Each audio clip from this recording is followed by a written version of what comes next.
Hello everyone, and welcome to today's The Scientist webinar. I'm Nathan Nee, Associate Science Editor for The Scientist, and I will be moderating our discussion. Today, our speakers, Dr. Alessandro Sette and Dr. Shane Crotty, will discuss the T-cell response to SARS-CoV-2 and the implications for vaccine design and robust immune memory. At this time, I would like to take an opportunity to thank our webinar sponsors, Sinobiological, 10x Genomics, BioLegend, Acro Biosystems, and BPS Bioscience. Our sponsors have provided us with some helpful resources related to today's webinar, and we have posted these in our handout section, located on the right side of your screen. You can access and download these documents at any time during the webinar. We'd like our webinars to be interactive.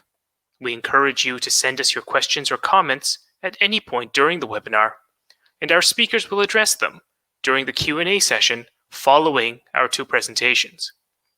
To ask a question, simply click on the Q&A tab and type your query into the question box, located on the right side of your screen. We'll try to address as many of these questions as we can during our Q&A session. This webinar will be archived on the Scientist's website, and we will send you the link via email within a couple of days. Please note that you will not be able to download the presentation slides. With that, let me introduce our first speaker, Dr. Alessandro Sette. Alessandro Sette has devoted more than 35 years of study towards understanding the immune response, measuring immune activity, and developing disease intervention strategies against cancer, autoimmunity, allergies, and infectious diseases. His laboratory group defines in chemical terms the specific epitopes that the immune system recognizes and uses this knowledge to measure and understand immune responses.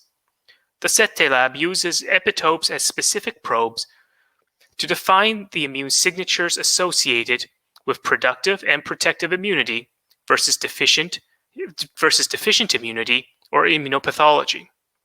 This research reveals how the body successfully battles infection and how pathogens escape the immune system, causing an individual to succumb to disease.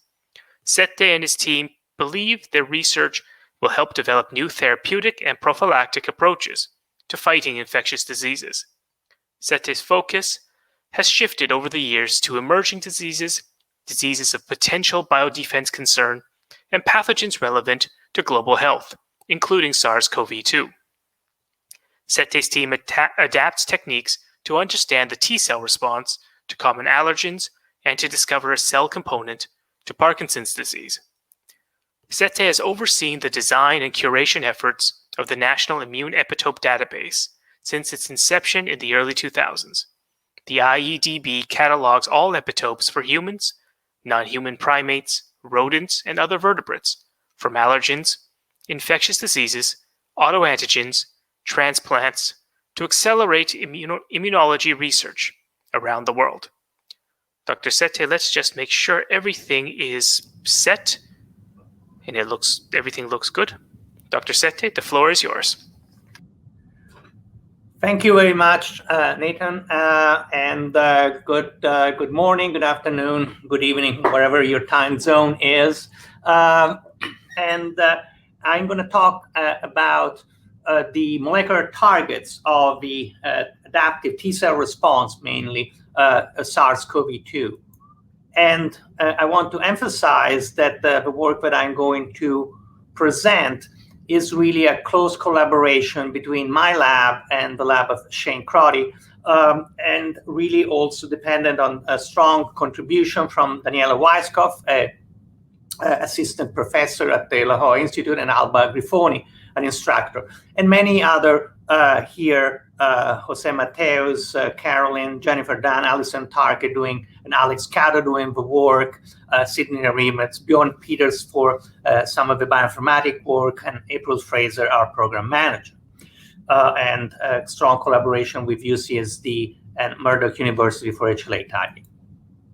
So we started our work early on in actually February when the first report of the virus became available, and at that point in time, it was really not a lot of at all samples that we could study. Specifically, there was no SARS to speak of in the United States. But the fundamental question we wanted to answer is there a response to SARS-CoV-2? Early on, especially, was a great concern that this virus may not be immunogenic and might not induce a good immune response. So we perform some bioinformatic analysis based on the sequence of SARS-CoV-1 and where the known epitopes were mapped with SARS, the original 2003 outbreak. And we noted, like many others, that the virus was very similar to SARS-CoV-2. And based on that, we were able to predict a number of different CD4 and CD8 epitopes. This was important because it allowed us to then synthesize and pool these peptides in what we call megapools, because a very large number of peptides there, in fact, to be able to test them in assays using live cells. You really need to do a sequential lyophilization to be able to reduce the amount of DMSO in the assay. And so this was published early on in March, and in a subsequent study that finally appeared in print in May in Cell, we used these pools to show that convalescent, uncomplicated cases had strong immune responses. So we looked initially at recent convalescent donors that had not been hospitalized by design, because we wanted to get an idea of what does a successful immune response look like. And we saw that 100% of the people had robust CD4 helper T cell responses, and a vast majority also we could detect robust CD8 responses. And these responses, both at CD4 and CD8, were directed at a number of different antigens, not only spike, which is good news that there was a T cell response against spike, because that's the antigen that is used in the vaccine that have been developed, but also against other proteins. And of course, also we detected robust antibody responses. So bottom line, spike is a dominant antigen, but T cell response recognize also other structural protein and non-structural proteins, indicating that perhaps additional targets could be considered to improve vaccine design. At the same time, we noted that reactivity was detected in non-exposed individuals. This was originally the negative control, and as negative control, we used samples, PBNCs from blood donation that were obtained in 2005 to 2018 time span, so they could not be possibly have been exposed to SARS-CoV-2, but we saw reactivity. I'm showing you here the reactivity at a level of CD4 T cells, but the same was noted for CD8, but in much less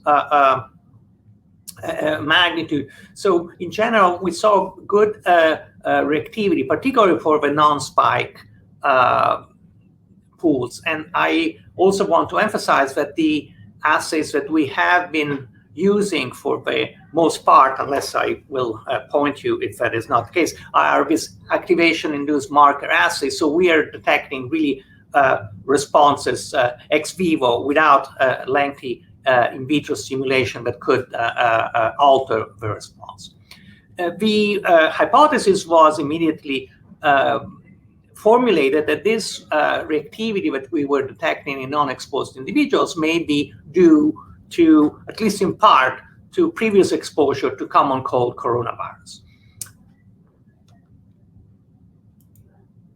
And we set out to address this in molecular terms, and we performed assays to identify the specific epitopes recognized in non-exposed donors.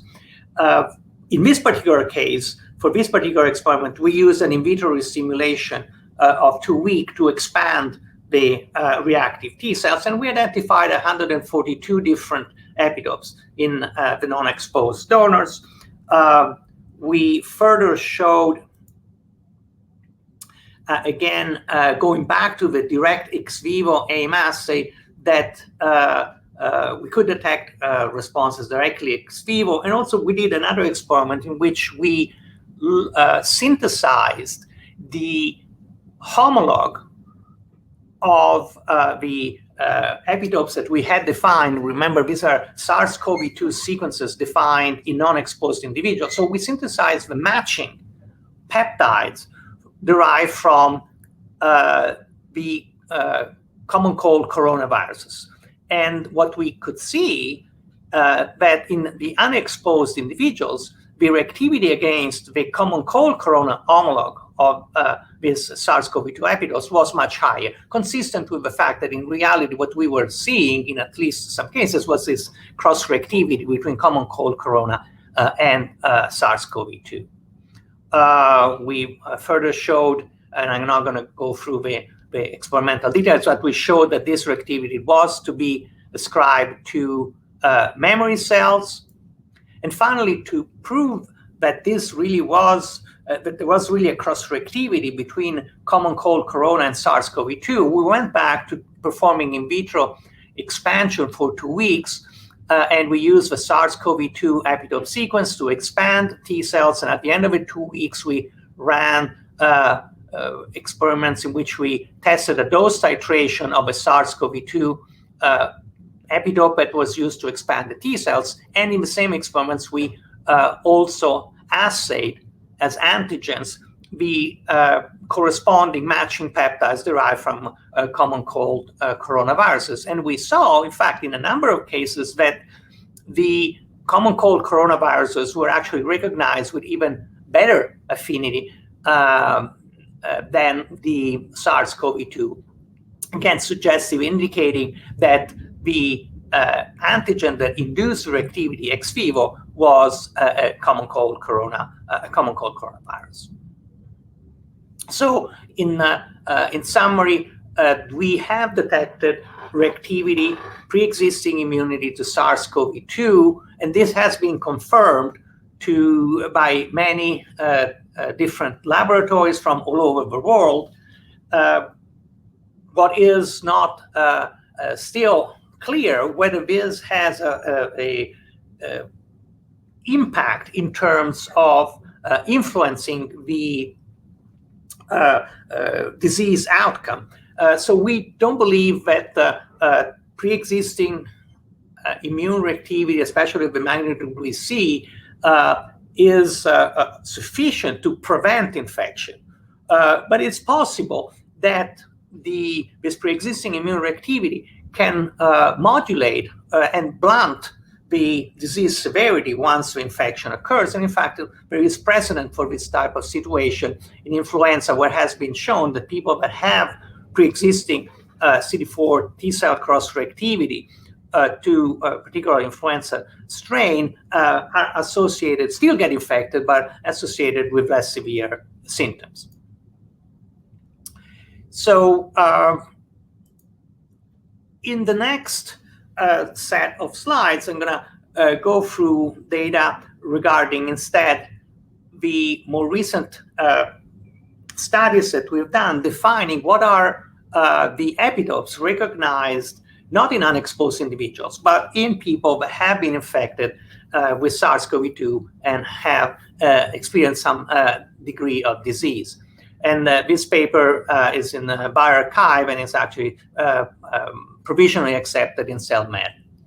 Now, in this study, we studied a cohort about 100, actually 99 to be exact, different convalescent subjects, and we tried to represent a spectrum of disease severity and ethnicities, reflective mostly the local population here in San Diego. And the strategy that we developed and deployed to identify the epitope was twofold. In the case of HLA class 2, We just tested overlapping peptides spanning through the different antigens that are encoded in SARS-CoV-2. In the case of HLA class 1, instead, we focused on 28 different class 1 alleles. And this is a very comprehensive panel. And in fact, we can show that in our cohort and more generally broadly worldwide, this panel of alleles covers at least 3 out of 4 or 4 out of 4 of the HLA A and B alleles in 75% of the donors. So, as I was mentioning, we tested overlapping peptide pools that span over different antigens from SARS-CoV-2. So here, each row is an antigen, a set of overlapping peptide, and its column is a particular subject. And you can see that this gives you immediately an idea of what are the more dominant antigens recognized by CD4 and CD8 responses. It also gives you an idea of the breadth of antigens recognized. In general, each individual recognizes about 3 to 4 antigens in both at the level of CD4 and at CD8 responses. So it's a multi-antigenic response. I'm not going to go through this data in detail, but specifically, there is a correlation between CD4 T cell reactivity and structural protein reactivity, as we expected. Here is the CD4 epitope identification result. I know you can't read this. I'm just putting this out. It's all in the paper anyway, but it's just to show you that we have generated a lot of data for each peptide, how often this peptide is recognized, and what are the HLA associated with this recognition, how strong the response is, and so forth. Overall, we identified 280 different epitopes. We were able to have some idea of a restriction for a majority of them, but we really focused our attention on 49, 50 epitopes that really are the most dominant. They are recognized in multiple donors and account for a significant fraction of a response, nearly half of the total response. For this particular set of 49 more promiscuous epitopes, we performed binding assays with purified HLA molecules, and we were able to show that these dominant epitopes were in fact associated with promiscuous HLA binding. So they were bound to many different common HLA class 2 allelic variants. In the case of CD8, we tested with different peptides. We identified epitopes restricted by various alleles. And here I'm showing you the data that shows that there are really different dominance patterns. So, for example, A1, here it's a double axis. The blue is the magnitude, and the gray is the frequency. So A1 is not very often immunogenic. So A1 peptides are not very often immunogenic, but when they are immunogenic, they have a high magnitude of responses. This is a log scale. And for other alleles, such as, for example, A26, the opposite is true in the sense that this is frequently recognized, but the response associated with this recognition is not very good. And some alleles are not very good by either measure. So this has been seen before, for example, in the case of dengue, where these different patterns of recognition have been associated with different disease susceptibility. And we don't know whether that's going to be also applicable for SARS-CoV-2. Knowing all these different epitopes allowed us to assess whether the T-cell epitopes that we have identified were conserved in the variant of concern from the UK.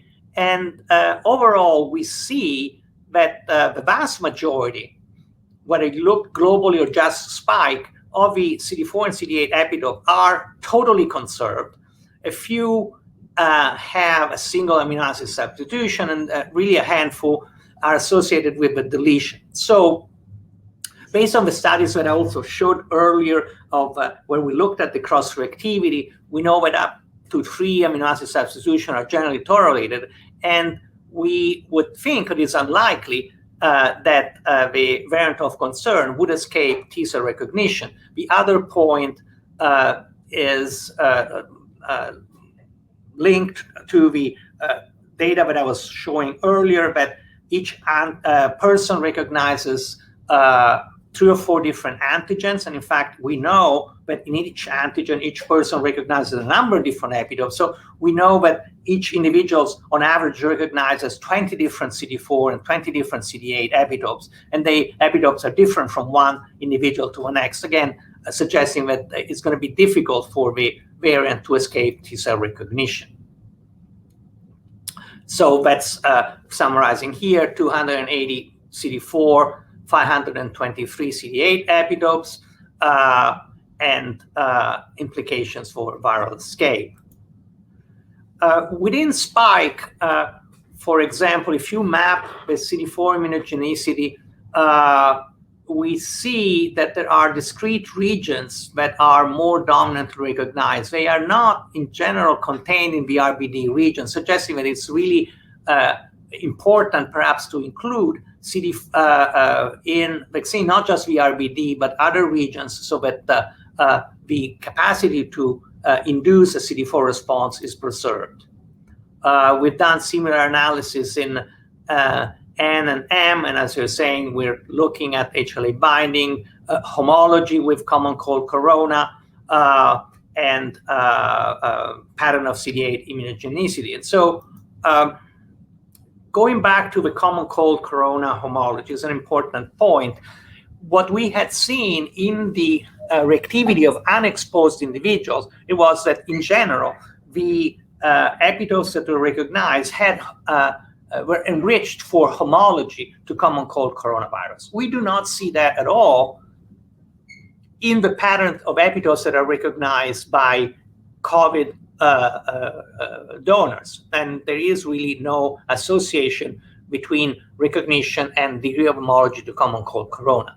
And in fact, when we look at the overlap between the epitopes that we identified in unexposed and in exposed, by and large, we re-identify a large fraction of the epitopes that we identified in non-exposed, but the large majority of epitopes that are recognized in the COVID patients are new, so that the viral infection really generates a largely new repertoire, and that's why you don't see the correlation with common cold corona.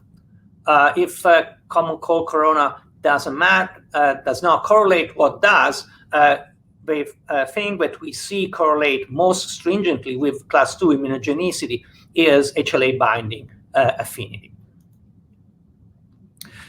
Based on this results, we have made new and improved pools, both for CD4 and CD8, which are a remarkable improvement on other pools that have been described in the literature, and our own initial pools based on predictions. This is now pools based on experimentally defined epitopes. We've been very open in sharing our pools and reagents all over the world with over 100 different labs, and we're obviously putting our data out in the IDB. And this is the final summary. We identified 280 different CD4 epitopes. The dominant epitopes are promiscuous. For CD8 epitopes, different HLA alleles have different repertoire. Size and strength remains to be seen whether that is associated with different disease susceptibility.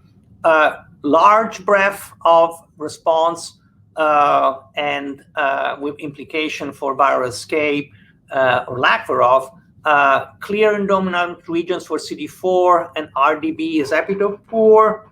So really advising for making sure that the neighboring regions which are instead epitope rich are included.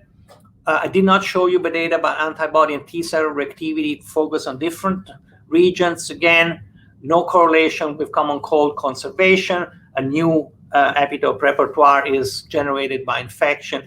And really for class 2, HLA binding is the main correlate of immunogenicity. And with that, I would like to stop here. And we are also in the process of hiring postdocs. So if you're interested, send us an email. Thank you, Dr. Sette, for that presentation. As a reminder to our audience, you may ask questions at any time using the Q&A tab. Our panel will have a chance to address these questions after our second speaker. And that second speaker is Dr. Shane Crotty.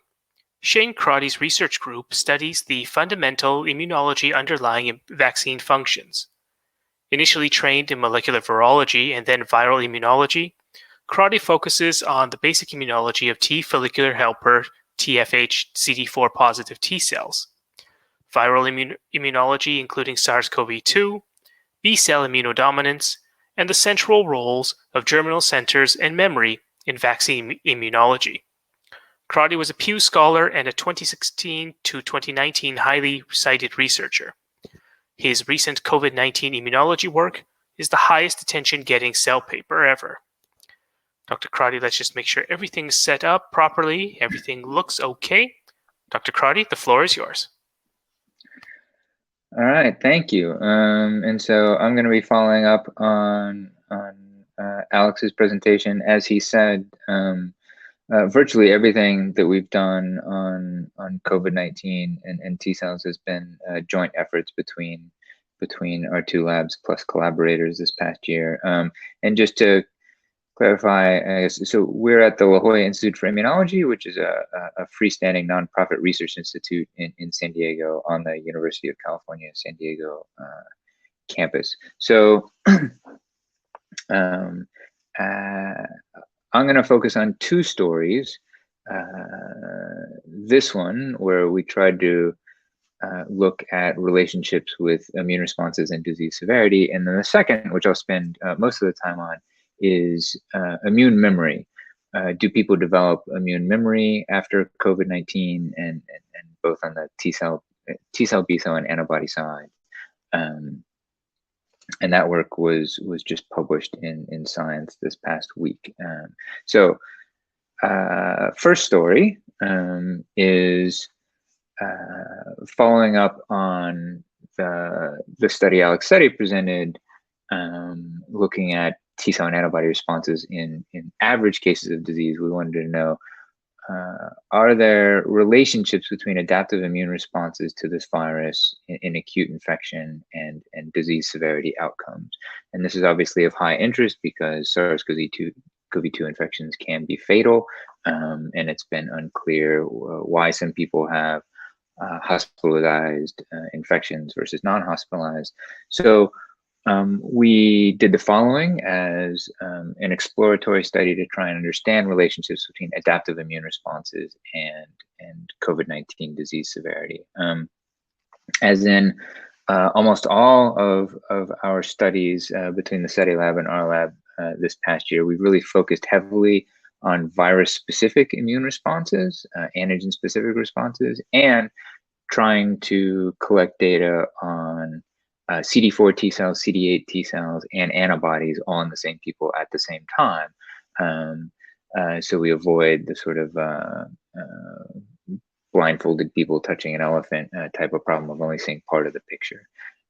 So we measured antibody responses to spike NRBD. We measured neutralizing antibody titers through collaborator Erica Sapphire at LJI.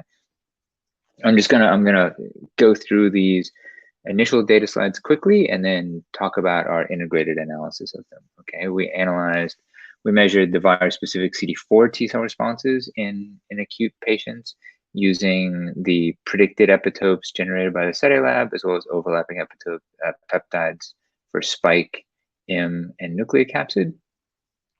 And the cohort we're looking at is a cohort of about 25 acute patients with a range of disease severity, and then about 25 convalescent patients. Okay, so in red and in black. And for the CD4 T cell responses, we used these AIM assays, predominantly dependent on surface CD40 ligand and OX40 for the study. But we also looked at secreted cytokines by those T cells, as well as independently running intracellular cytokine assays. So several different ways of measuring the CD4 T cell responses, measuring a number of different cytokines.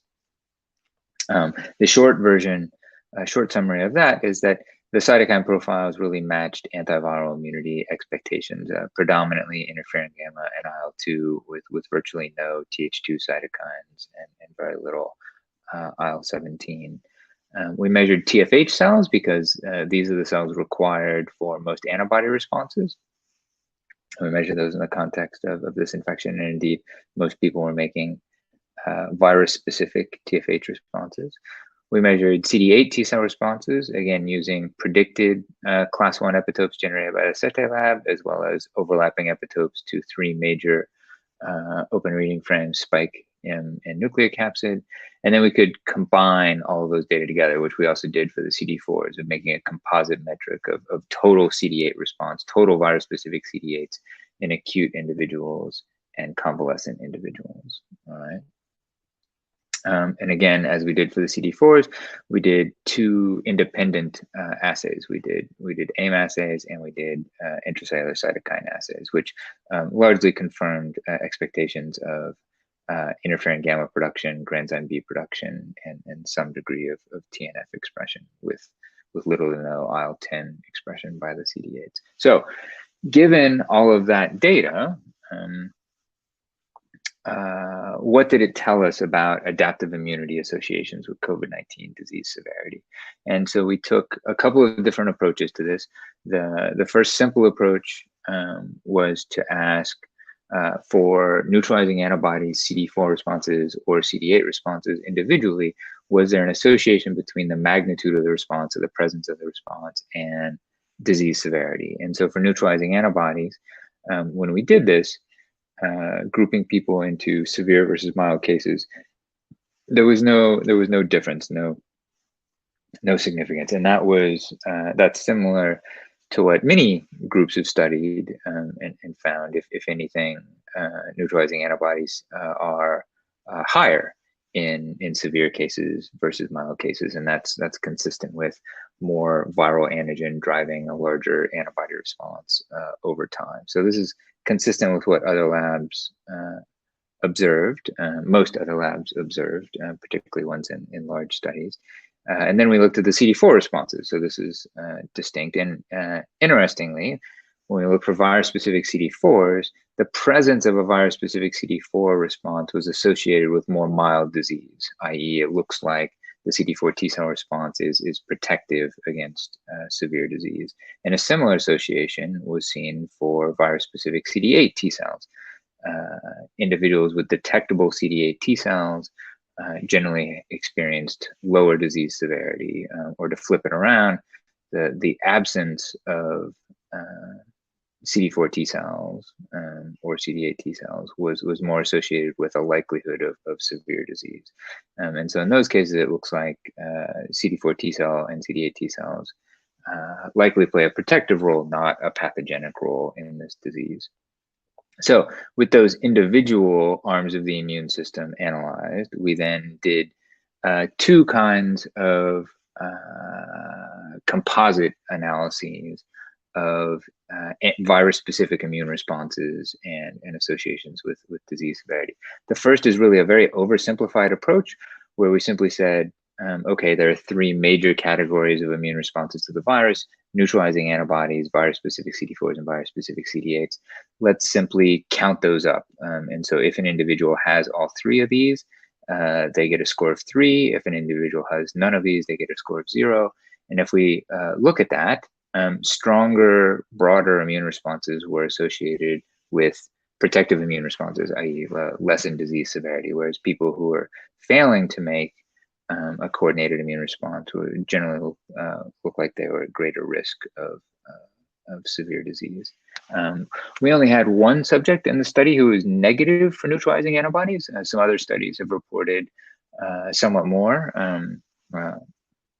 in clusters. And so anecdotally for our study, that individual experienced mild disease, not hospitalized disease, did not have a detectable neutralizing antibody response, but did have robust CD4 and CD8 T cell responses.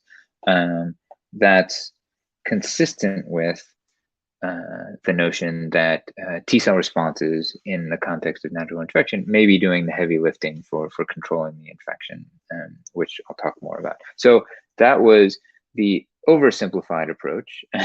And then the fully complicated approach was the other approach that we took, okay, which was to take every antigen-specific immunological parameter we measured for CD4, CD8, and antibodies, as well as some non-antigen specific metrics, and looked for associations between those responses and between those responses and disease severity. Peak disease severity is fixed to the bottom line. This is referred to as a correlogram, for those of you not familiar with it. And it's really a Spearman rank order, two-tailed statistical correlation, every pairwise comparison possible. And then they were clustered by unsupervised hierarchical clustering, okay? And so positive correlations are blue, negative correlations are red. And when we did this, the overall pattern that emerged was that the CD4 T cell responses were highly correlated with each other, independent of which aspect of the virus-specific CD4 responses we looked at, and that there were strong correlations between the CD4 responses and the antibody responses, and the CD4 responses and the CD8 responses overall. And when we look amongst all of these individual patterns and associations, the strongest associations are shown here, looking at the individual data. And those were that the strongest correlations between virus-specific immune responses and disease severity were that the presence of the magnitude of virus-specific CD8 responses, CD4 responses, or TFH responses were all associated with lower disease severity, i.e. the stronger the T cell response, the less the disease severity. Interestingly, another way we looked at this was to divide the cohort into younger than 65 and older than 65. And when we did that, we could observe that there were less coordinated virus-specific immune responses in people over the age of 65 compared to under the age of 65. You can essentially see the heavy blue boxes here and here, and then those correlations are essentially lost in older individuals. And so that suggests that a weaker adaptive immune response is part of the risk factor of age with COVID-19 disease severity.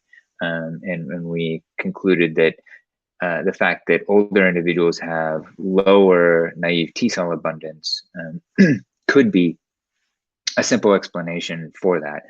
To make a T cell response to a new virus, one depends on the naive T cell repertoire, and older individuals have fewer naive T cells, and so it then goes to reason that such individuals may struggle to make a sufficiently good T cell response to control the virus. So that study is summarized here, and graphically, like individuals who make CD8 responses, CD4 responses, and antibody responses tend to do well with the infection, whereas individuals who are really lacking adaptive immune responses are at greater risk for severe SARS-2 infections, and that risk increases with age. There are a number of, this is an exploratory study. It was certainly a large study and challenging study, but still with that number of patients, we couldn't make, these aren't definitive findings, and so we look forward to other studies by their labs. But overall, there are now confirmatory studies publicly available of pieces of what we've shown here. And we've taken those data and data from a variety of other labs, and we've integrated that into a model of COVID-19 disease severity. So this is a working model that we work from. It's not the only possible explanation of how COVID-19 progresses, but it's one reasonable model. And in fact, this was published this morning in Cell. It's posted online now. And briefly, here's essentially a generic model of virus-specific immune response. And I think a key feature of SARS-2 infection is that the innate immune response is generally delayed, and particularly the type 1 responses are substantially reduced early on. And I think quite a few labs have shown that. And I think what's key about that is, most viruses have to have an immune evasion mechanism in order to cause disease in people. They have to have at least one. And it seems like this is the one big trick that this virus has. And many of the outcomes and the diversity of outcomes of infection, I think, can be explained by that, because that delay in the innate immune response not only probably allows the virus to grow rapidly, right, and get ahead of the response, but also, as you may recall, the innate immune response is required to prime the adaptive immune response. And so to get a T cell response, one generally requires the innate immune response, right, to essentially set off the alarm bells. And so if that innate immune response is delayed, then it is likely then that there is a delay in the T cell response and thus the antibody response, resulting in an average infection, whereas in a very good response, you would have a very truncated asymptomatic infection. Okay, and this is a duplicate here in the context of severe infection. One simple model is that this is an extension of this, that as the innate immune response just gets delayed further out, now the virus gets a further head start, and the adaptive immune response is further delayed. And at some point, that magnitude of viral load or duration of viral load becomes quite problematic. And in addition, in the absence of a substantial T cell response, it's plausible that the innate immune response tries to fill that vacuum and just do what the T cell response should have been doing in trying to control the viral loads, which maybe should have happened around here in the inflection point. And it appears that can be sustainable for a while, but then becomes unsustainable, and the innate immune response becomes more pathogenic than protective in severe disease, and pneumonia occurs. That is consistent with I think the vast majority of the plasma cytokine data, showing that most of those cytokines are innate immune cytokines. And it's also consistent with autopsies of people who experience severe SARS-2, and looking at autopsies of lungs. The lungs are generally full of neutrophils and myeloid cells, so cells of the innate immune system, much more so than adaptive. Okay, with that model in mind, that's actually a rather encouraging model for vaccines and for immunity in the elderly, because essentially a key part of this model is that the disease is relatively slow, and it's dominated by the fact that there's an absence of a successful adaptive immune response. So if instead, with a vaccine, you can generate that adaptive immune response in those T cells, so that they're present, T cells and antibodies that are present at time 0, it seems quite plausible to convert even this into this, or minimal infection at all because of early adaptive immune responses. Okay, so second story, with those concepts in mind, it appears that probably multiple different parts of adaptive immunity can contribute to protective immunity, at least to some degree, including both CD4 and CD8 T cells in addition to antibody. And so we wanted to measure, do people make immunological memory to this virus, and how long does it last? And can we infer anything about that, about protective immunity? So Alex Sette and I and Daniela Weisskopf put together this study, which is the largest ever study of immune memory in people, to actually measure all 4 of these compartments of immune memory by a lot. Probably the second biggest study was maybe like 4 people. And so there's a lot to learn from a study like this. And quickly, antibody responses were observed to be largely durable. Here's the 188 individuals as cross-sectional analysis. Then on the right-hand side, we have longitudinal analysis. So a number of these people, we had 2 time points. And so we could see that the cross-sectional data is actually reflective of the longitudinal data in general. And these data are consistent with data from a couple of other large serological studies that observed substantial durability of antibody responses over time. Here's spike, RBD, and pseudovirus neutralization assays. And here's IgA, which also exhibited some durability. We looked at memory B cells using spike proteins with stabilization mutants from the McLennan lab designed spikes that were produced by Erica Safire's lab at LJI, as well as RBD, and we got really beautiful results tracking memory B cells in these individuals. And strikingly, what we observed was that spike-specific and RBD-specific and nucleocapsid, we followed all 3 specificities for memory B cells. The magnitude of memory B cells actually increases over time. And so at 6 months post-infection, people have more spike-specific memory B cells than they did at 1 month post-infection. That observation, well, held true in longitudinal analyses, and it's also been confirmed in an independent study in a different way by the Nussenswag lab and 2 other labs at this point, as well as, well, I'll just leave it at that. And so if we specifically look at IgG, IgM, and IgA isotypes, interestingly, in red is the IgG. IgM is present initially, but seems to fade over time. It seems like the IgM memory cells are not as long lasting, and there's a relatively small population of IgA memory B cells in this context. The memory CD8 T cells were measured by Jose Mateus in the Sette lab in a pretty Herculean effort to measure the responses across the entire genome for every single one of these people. And when all of that data is compiled into essentially a single graph, what we observe is about 70% of people are positive for CD8 T cells initially, and that drops somewhat over time. And the overall magnitude of the response has a half-life of about 120 days. Right? And for CD4s, similar thing, another really Herculean effort to measure the CD4 antigen specificities across the entire genome. And when compiled into a single graph, something like 95% of people were positive initially for CD4s, which is high, and then at the end, we had something like 90% with a half-life a little bit shorter than the CD8s, but similar, so 3 months versus 6 months. And here are the spike-specific CD4s, and I'll skip those, but clearly they're confirmatory.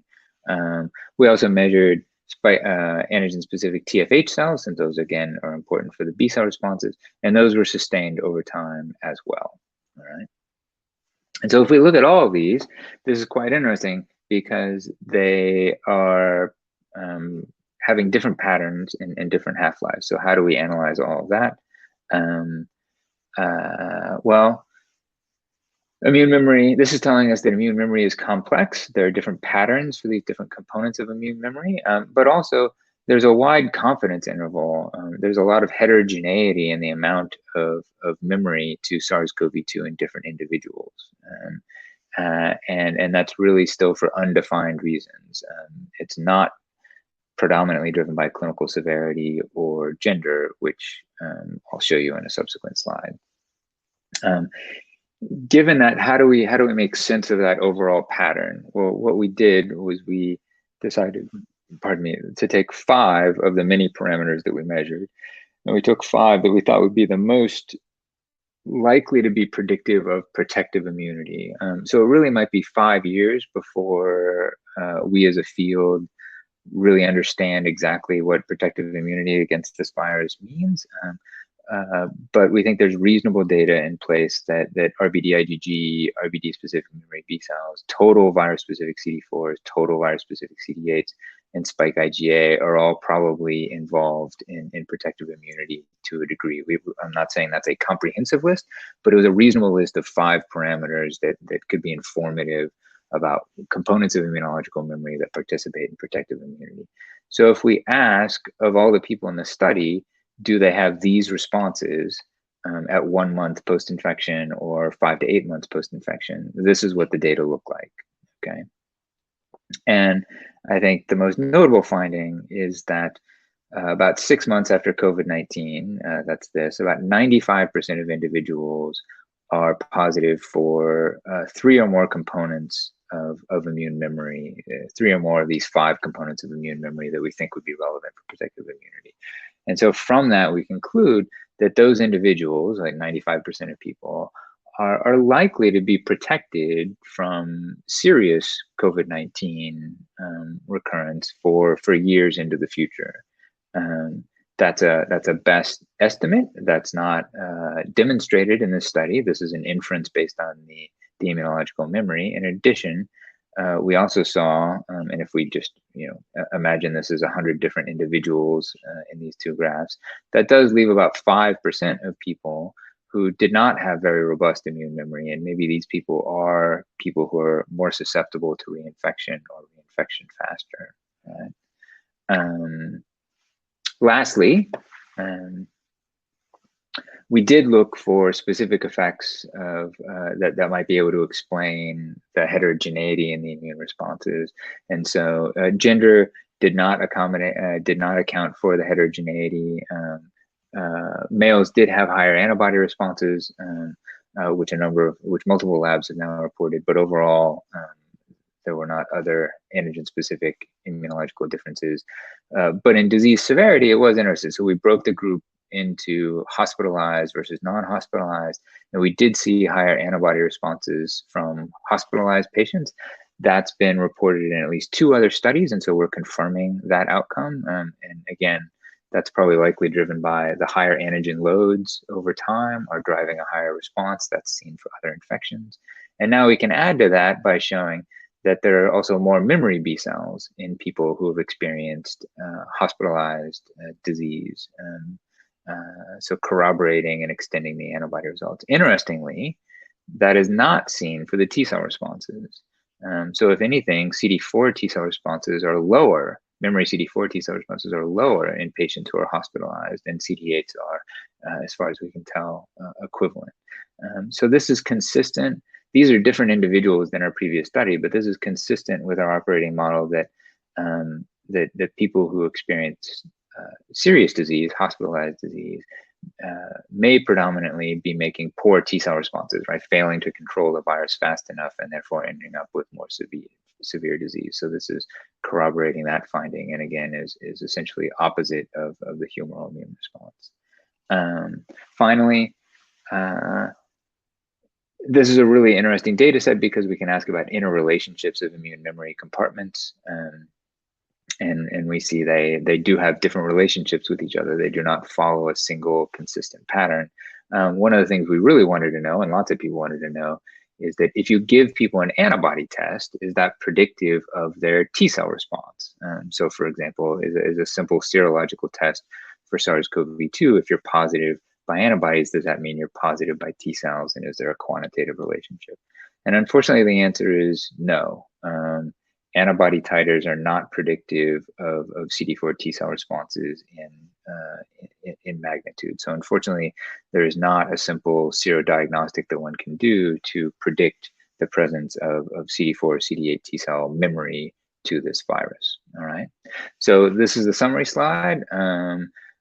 We think really the good news is that there's substantial immune memory in most individuals at 6+ months post-infection. That's T cells, CD4, CD8s, memory B cells, and antibodies, but they all have different kinetics and they do have heterogeneity. Yeah, and they have different relationships between them. And so as to loop it all back to Alex Sette's very first slide, this has really been a massive collaboration between multiple groups at LJI. Alex Sette's group and mine. Daniela Weisskopf was critical in the science paper results that were just being described there. Jen Dan, assistant professor at UCSD, was a first author on that study, as was Jose Mateus, and then Alex Cato did the memory B cell work. And yeah, I will stop there.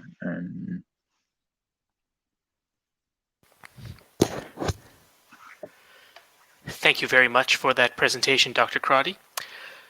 So we enter our Q&A session, and the audience has already submitted several questions. So let's get to them.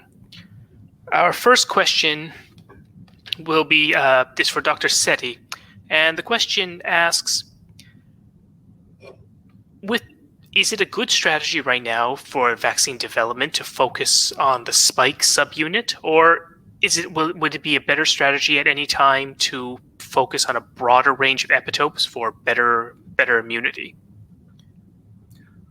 Well, certainly the data that we have generated shows that spike is a good target not only for neutralizing antibodies, but also for both CD4 and CD8. That is not common necessarily in respect, for example, if you draw parallel to dengue, where the envelope protein is the target of the neutralizing antibody, is actually not a good target for T cells. So in a way, we have been lucky that spike has it all, both the antibody with CD4 and CD8. And that may also a reason why the vaccines that have been developed work very well. Now, whether including additional epitopes and additional antigens would be giving you an additional increase in potency or in durability, we don't know, but it's certainly a reasonable strategy that could be explored. Also, another thing that is in a lot of people's mind is how the immune response induced by vaccination, is it possible to develop a more pan-corona type of approach? In that case, some of the more conserved regions other than spike could be of interest. Thank you for that, Dr. Sette.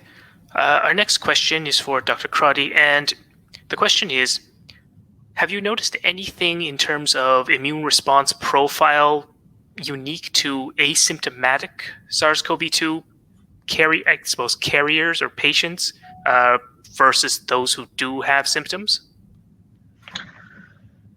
Yes, that's a fantastic question, and I would say the data are too limited at this point.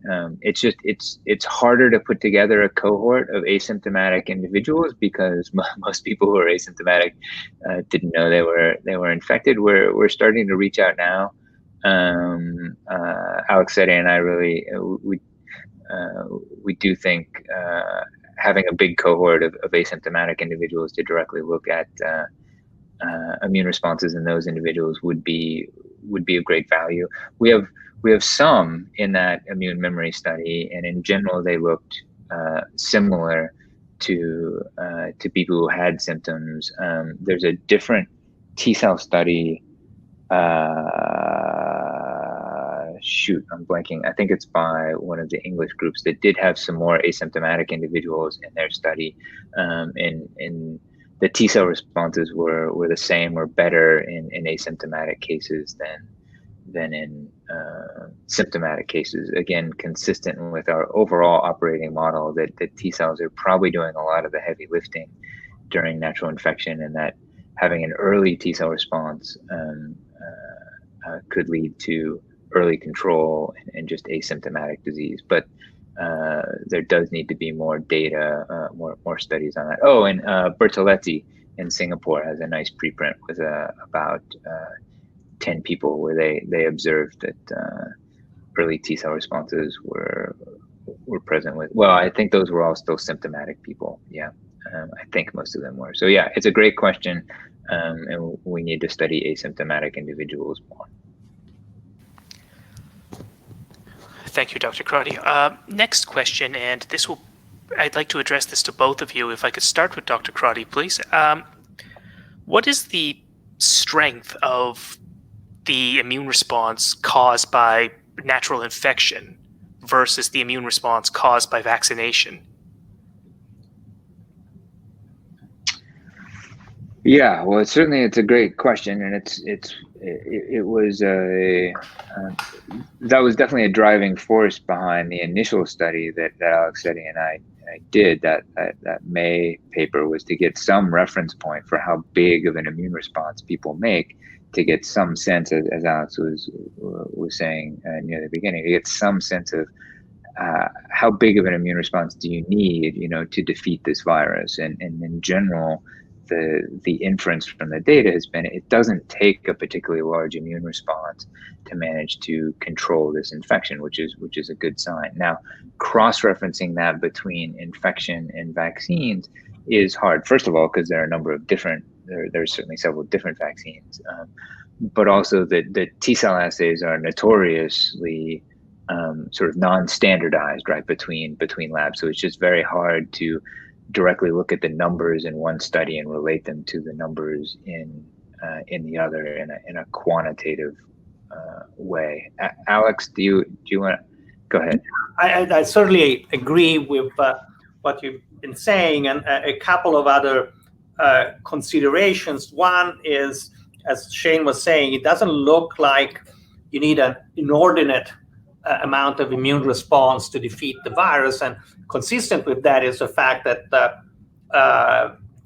multiple vaccines have been shown to be effective. So again, this virus is not invincible, but it's more than one path to get to it. It's early. We are very interested in accurately defining globally immune responses to vaccination. And so that's one of the things that it's going to be coming out both from our lab and many other labs as vaccines start to be deployed.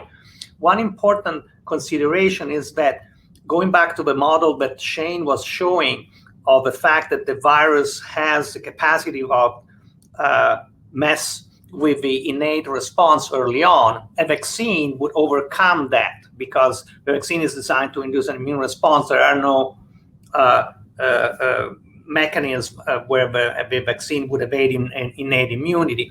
Consistent with that, very speculatively, it may be that the immunity induced by vaccine also may have less heterogeneity as compared to what we see in innate immunity, which again would be a good thing. Thank you both.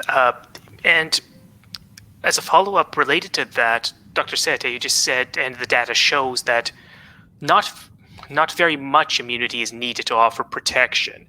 And we have a lot of questions concerning whether or not a repeat vaccination, once every year, once every several years, something like that, would be necessary. So with that in mind, what is the, baseline? What is the minimal immunity that you could have to still have protection? And how would that translate to needing repeated vaccination? So at this point, we do not know how durable the immune response induced by vaccination will be.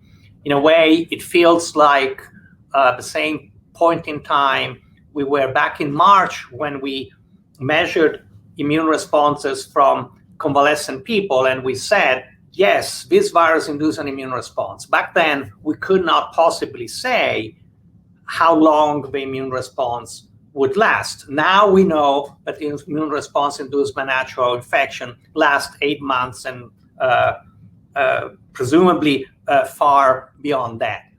Right now, the vaccine has been just deployed, so in a few months will be known how long does the immune response induced by vaccine last, and at that point one can envision whether a booster would be recommendable or not. Right now, the problem is not revaccination, the problem is vaccination. I think we need to deploy the vaccine as fast as possible in as many people as possible. Going back to the one component of the question you ask is how much immunity is necessary or sufficient to give protection. That is a difficult question to answer to a certain extent can be addressed in transfer experiments for antibodies in monkeys, but this study that Shane has shown there's really the different component of immune responses are not necessarily predicted on the basis of one another. So that is still something that needs to be ascertained. Shane, do you want to elaborate further on that? Yeah, I think you provided a really good answer and context, Alex. I mean, it's certainly a great question, but it's just it's too early to answer and very very hard to answer to know exactly what levels would be needed. I guess the only thing I'll add to it is it very much depends on the definition of the word protection, which I didn't expand upon, right? So there's complete protection from infection, which would be sterilizing immunity. Then in sort of a gradient, there would be protection that would give you an extremely truncated asymptomatic infection, maybe just lasting a day or two.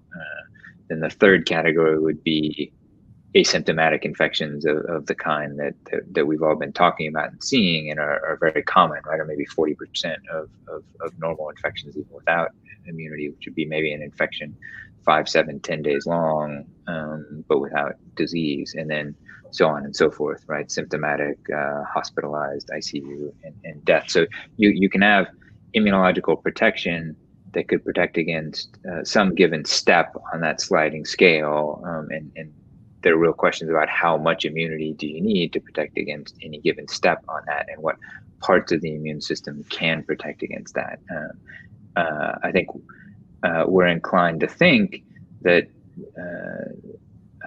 that again, the amounts of T cells that are being measured, that we're measuring in people who've had COVID-19, are probably sufficient to protect against serious COVID-19 for a substantial time into the future. But it's for vaccines, really, exactly as Alex said, you really can't tell much about memory until you've waited 6 months. That's really a simple reference point that we try to go by, which is why our new memory paper in Science is really looking at memory 6 to 8 months. You know, when looking at memory earlier, as sort of has played out, trying to predict memory based on 2 months or 3 months is really hard and is too heterogeneous. So yeah, for vaccines, we really have to wait. I did see that there was a question in the Q&A, and I meant to bring this up in my summary, so I'm glad I saw it in the Q&A, and it does relate to this, which was how often are reinfections amongst people with COVID-19? There is a very nice new paper published in the New England Journal of Medicine, essentially in parallel with our Science paper, but they tracked, it was a UK Oxford study tracking over 1,000 healthcare workers, and over a period of 6 months, they observed no symptomatic reinfections, and just 1 or 2, I think, asymptomatic, indicating indeed a high degree of immunological protection from reinfection, at least over that time period, which is consistent with the immunological measurements by our labs. Thank you for. Excuse me. Thank you for those. Thank you for those answers. Our next question is for Dr. Crotty, and the question is in situations where the adaptive immune system fails to activate, is that primarily a failing or a weakness in the adaptive immune system, or is there heterogeneity in the nature of the innate immune response that's causing communication difficulties in terms of activating the adaptive response? Right, both. I mean, there's a wide range. I mean, it's a good question, but the immune system is a very complicated place, and for that particular question, there's a wide range of different possibilities, and that's why it seems like for SARS-CoV-2 infection, a reasonable operating model is the one that I showed, that a delay in type 1 interferon responses and innate responses would result in a delay of adaptive responses, and that the magnitude of that delay and the exact details of that delay may vary significantly from person to person.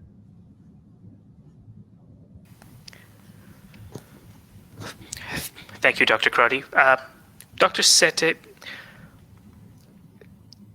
does having prior exposure to coronavirus, common cold coronaviruses, affect the response to a vaccine? We don't know, but certainly that is one of the questions we are interested in determining now that vaccines are being deployed and as samples from vaccine studies become available. Certainly, it is possible that having a pre-existing CD4 T cell activity in particular would allow a response to get a jump start. And so it's possible you could have a faster response or a more vigorous response, both at the level of T cells, but also at the level of antibodies. So that is an hypothesis that needs to be tested. Thank you, Dr. Sette. Next question for both of you again, starting with Dr. Sette, please. Would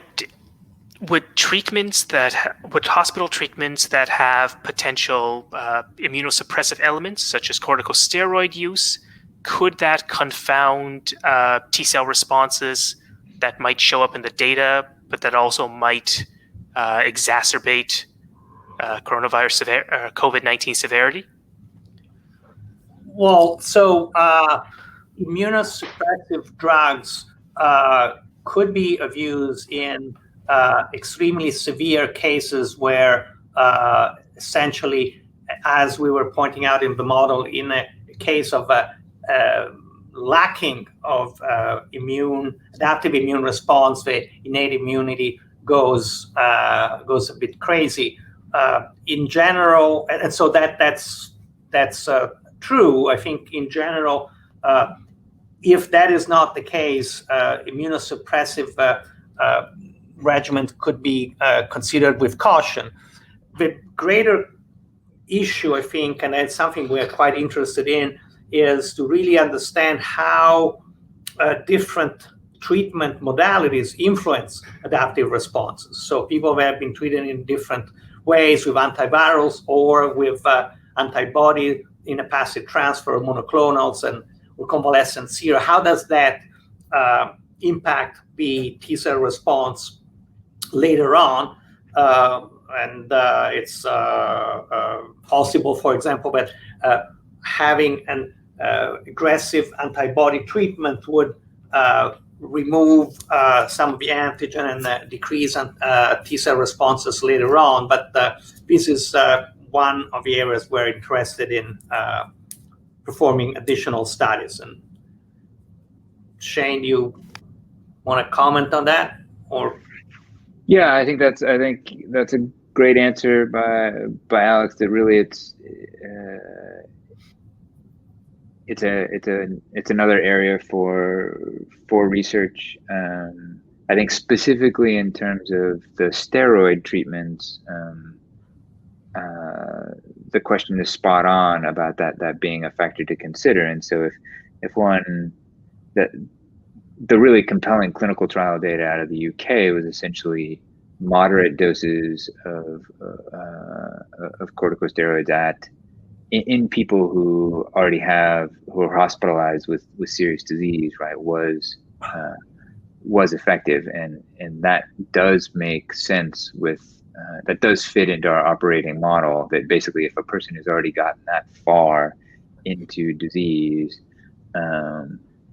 at that point, probably their biggest problems could be overactive innate immune responses, and that the steroids would be able to help suppress those, right, while hopefully having some sort of antiviral treatment provided at the same time. Whereas, as Alex was saying, if you were to give those steroids quite early, you may be shooting yourself in the foot, right? Because you may be impairing the T cell response at a time when really what you want is the T cell response to be ramping up as quickly as possible. So it's definitely a factor to keep in mind and to gather more data on.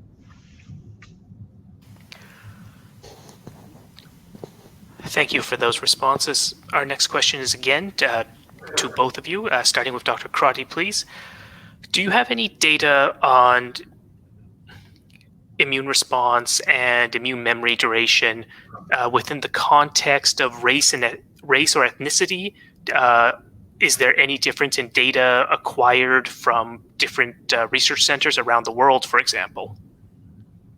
Yeah, fantastic question. And I'm laughing because several of these questions are literally topics that Alex and I had a meeting about on Monday.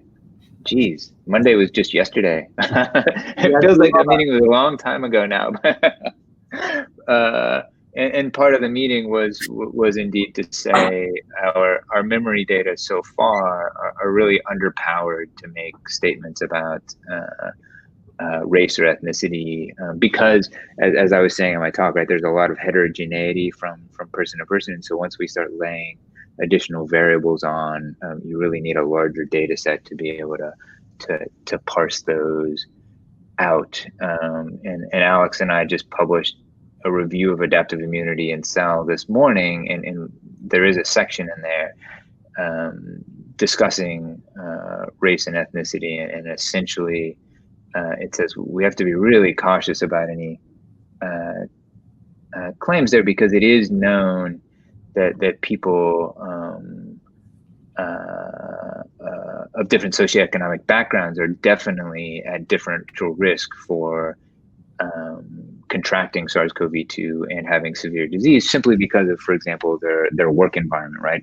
People who are having to actually go to work and be around the presence of other people for long periods of time are in a different risk category than people who are working from home. And so stratifying and distinguishing those effects from race and ethnicity really takes a pretty large data set and a concerted effort. It absolutely should be done. It needs to be done. It's just, it is a next level of effort. Alex, you? Yeah, I mean, certainly, as Shane was saying, this is a very important question to be answered, and it's a difficult one. One element of the question was saying, can you compare different studies in terms of, different geographical locations, presumably associated with different race or ethnic composition? But it is very, very hard, because if particularly T cell assays are not run with the same protocol, even in a same time period, it's hard to compare. The challenge we're facing is that there are many different variables that influence the outcomes. So one is disease severity. The other, which I think there is indication it's going to be very important, is age. We know that age is a major component of clinical outcome.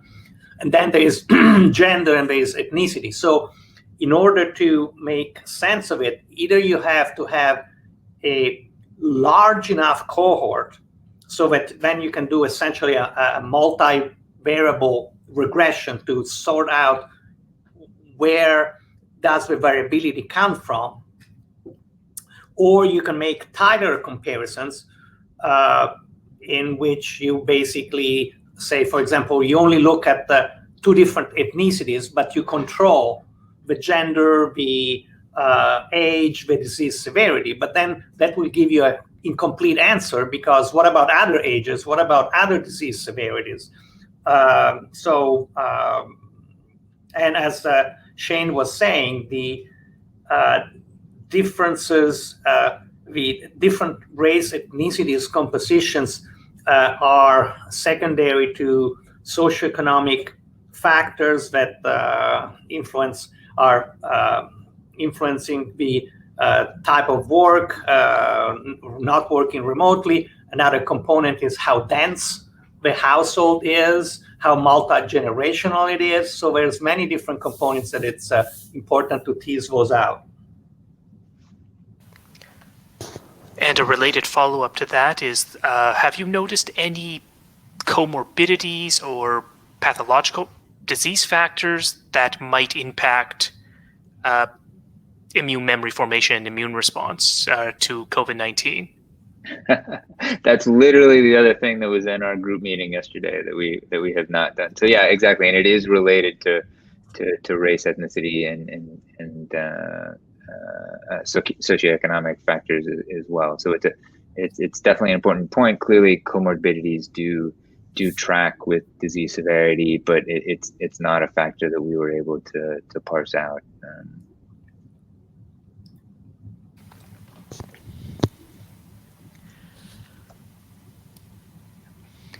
All right, thank you for those responses.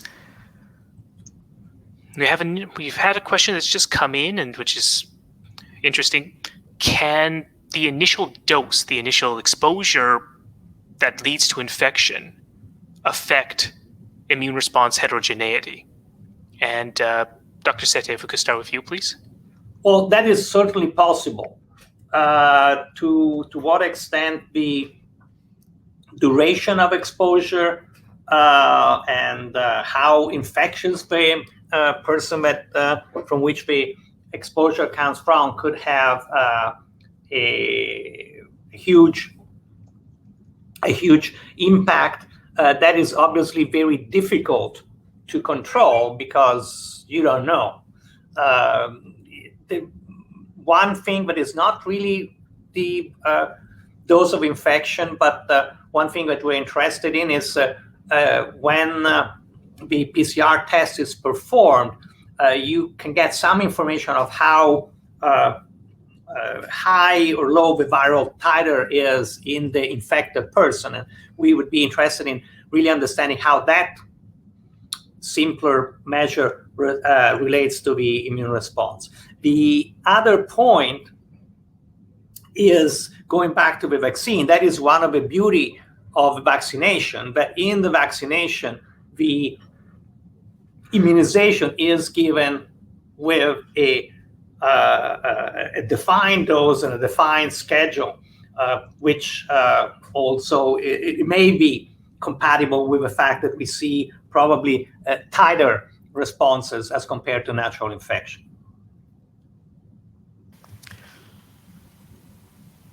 Dr. Crotty, would you happen to have anything to add? I think that's a great answer. And I think as we're running to the end of our time here, I think we have time for one more question. And I understand that this may not be a question that we have enough data to answer, but in line with all the other questions that we've asked, how do the new variants, the UK variant and other variants, do we have any information on how the immune response or the immune system may respond to these variants versus, I don't know what to call it, the original COVID-19, but do we have any information on how the immune system responds to these variants and whether there's any difference in memory or protection? Dr. Crotty, please. Yeah, it's an important question that frankly could have a very long answer at the moment. But the short answer is, well, the short answer is I'll let Alex handle the T cell side. For the overall response, right, between the B cells, the antibodies, and the T cells, and the amounts of immune memory, for most of the variants, really up through December 1st, there really hasn't been any real concern about escape from the overall immune response perspective, because there's been substantial breadth in the antibody response and the T cell responses, and I think the memory B cell responses. That the newer variants are more concerning from an antibody perspective. From a memory B cell perspective, really one of the operating principles about the value of memory B cells is if you have an infection that gets past your initial antibodies, memory B cells can make more antibodies, right? So, okay, that's good. But really the current operating model is that's maybe half the story. And the other half of the story is that really memory B cells are a library of variants that your immune system makes that could potentially recognize variants of the virus. If variants of virus get past the antibody, then memory B cells that were variants might be able to recognize them. And again, given the relatively slow time course of symptomatic or severe COVID-19, there's reason to be encouraged that would be sufficient still for significant immunity. And I'll pause there and let Alex talk about the T cells. Yeah, so basically, I think that one can deconstruct maybe the question in two components. One is the immune response induced, for lack of a better word, from the old variant, from the wild type, vaccine or natural infection, still able to recognize the variant? And the general impression is that the response is yes, because in general, the immune response, both at antibody level and at the T cell level in particular, is broad. And so the impact of a few changes, relatively few changes in the UK variant is not predicted to have a huge impact. We are testing that. The other question is the new variant somehow less immunogenic or not capable of inducing a good immune response or not durable immune response? Again, we don't know that. Actually, someone seriously a while ago asked me the question, so do you know if the UK variant immune response lasts 8 months? And I said, I don't know. The UK variant has not been around 8 months, so how can we possibly know that? But there is no reason to suspect that the new variant would be less immunogenic. What has been reported is that it's more infectious, but once the infection occurs, it doesn't appear to be linked to a higher disease severity. So indirectly, one could speculate that the virus does not escape immune recognition, because otherwise would have also a higher clinical severity. But that is a fairly wild speculation. Thank you, Dr. Sette, and thank you, Dr. Crotty, for those responses. Unfortunately, that is all the time that we have for today. If you have any further questions, please consider reaching out to the speakers directly, and their emails are shown on the screen. As a reminder, this webinar will be archived on the scientist's website, and you will receive an email notifying you when the on-demand webinar becomes available. I would like to thank everyone who took the time to join us today, and particularly those of you who shared your questions and comments. On behalf of the scientist, I would like to extend a heartfelt thanks to our speakers, Dr. Alessandro Sette and Dr. Shane Crotty, as well as our sponsors, Sinobiological, 10x Genomics, BioLegend, Acro Biosystems, and BPS Bioscience. Thank you, everyone, and have a good day.